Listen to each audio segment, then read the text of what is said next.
Alrighty, good morning. We are at race 2 for the Dynamo. We have a 93 kilometre just general normal road race today. All the Couplands boys that we stayed with, so me, Maddie, Glenn and Mark came up here this morning, and then so Josh and Coogie live up the top end of the North Island, so they've just come down. I think they've just arrived.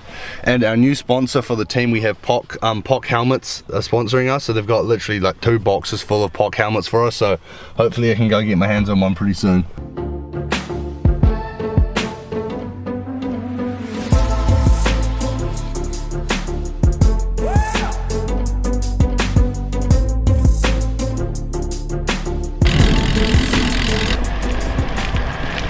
How's it going, bro? Yeah, good, bro. Oh, this is Chris. Oh, yeah. Tom. Good to meet you. Yeah, you too. Yeah. Sometimes he documents while racing. Sometimes. Sometimes he documents. Pocket. Yeah, I just carry this around with me all the time. While chasing. You, Tom? I think I did medium, eh? Medium. There we go. Good, sir. And here is the new helmet, the new POC, and it is bloody light, actually, quite light. So everyone in the team is getting one of these and one of the TT helmets when they come out.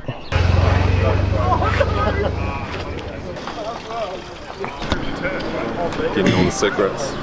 Getting all the secrets. Yeah. You're running Powerade in your bottles today. Yeah, this is the magic recipe. A bit of a, what, banana muffin and Powerade? Yeah. One of Tony's special banana muffins, is it? Nah, Nana's. Nana's. Yep. Awesome. Anyone crossing the double yellow lines will be disqualified. No motivation. So other than that usual stuff.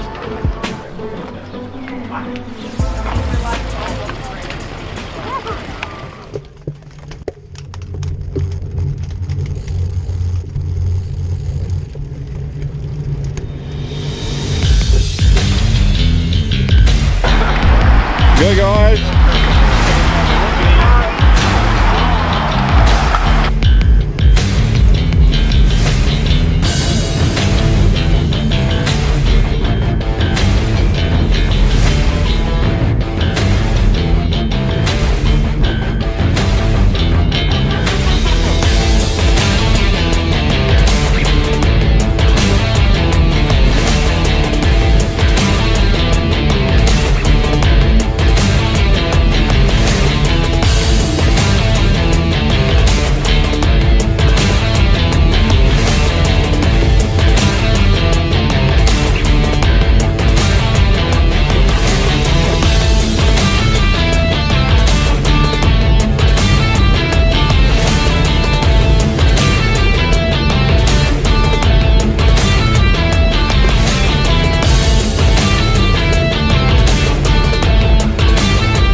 Couplands win the sprinter.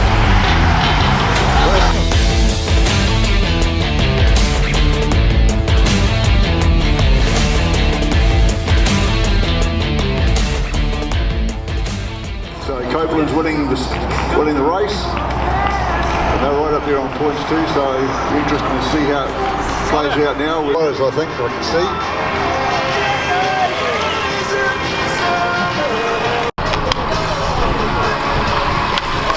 The last hills, and then it was Glenn and myself only there. Glenn had a wee nudge to get across to the break. Yeah, didn't happen. It was just a bit touch and go in getting them, and then Glenn and Tim Stewart kind of lit it up. Got there, I bridged across, and then yeah, it was really just get the legs to recover enough for the sprint. I wasn't sure. I felt a bit of cramp out there today, up the hills and stuff, so I wasn't too confident. But coming to the last corner, I was in the wind and just kind of, you know, just thought I'd let it out, give it a go, and went pretty early and held on. So yeah. That was tough out there today.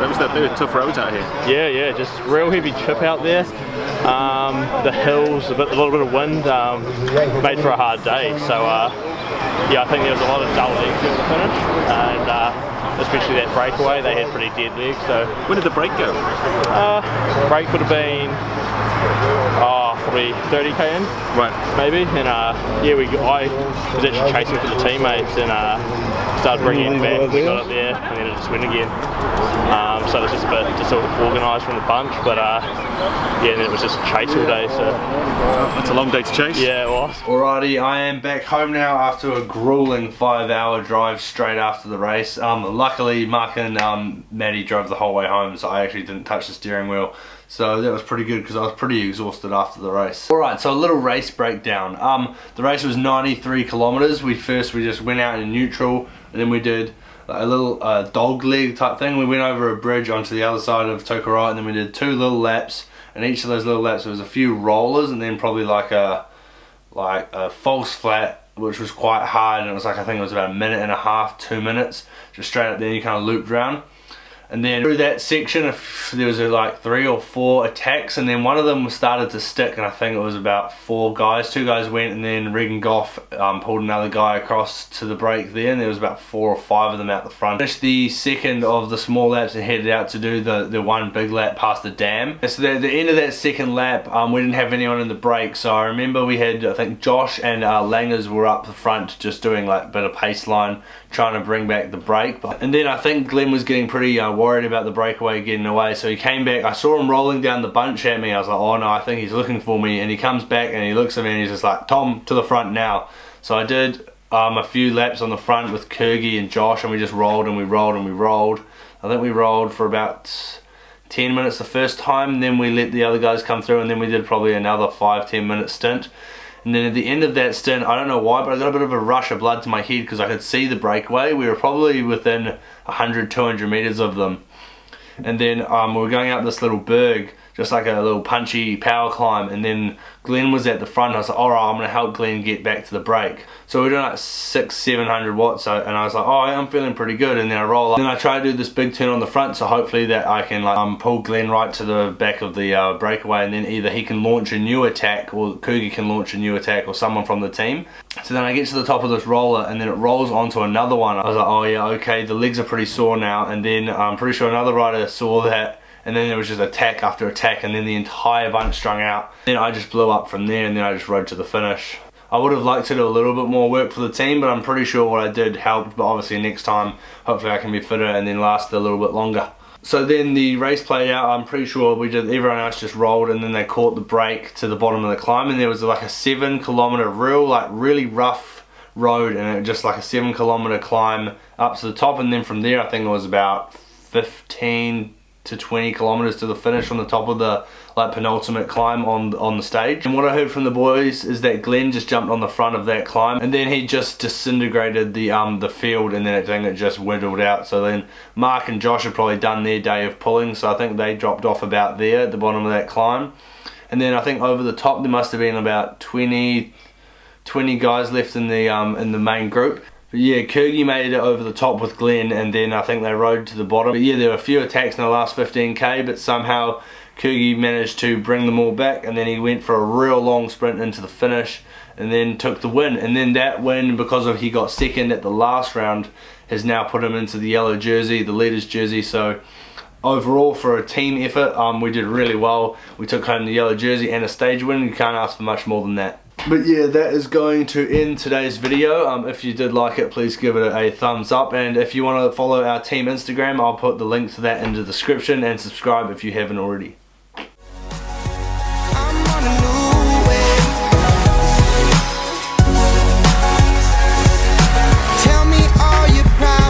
No, I simply can't relate. And if you call me on my cell phone, no, I give it to you straight. I'm on a new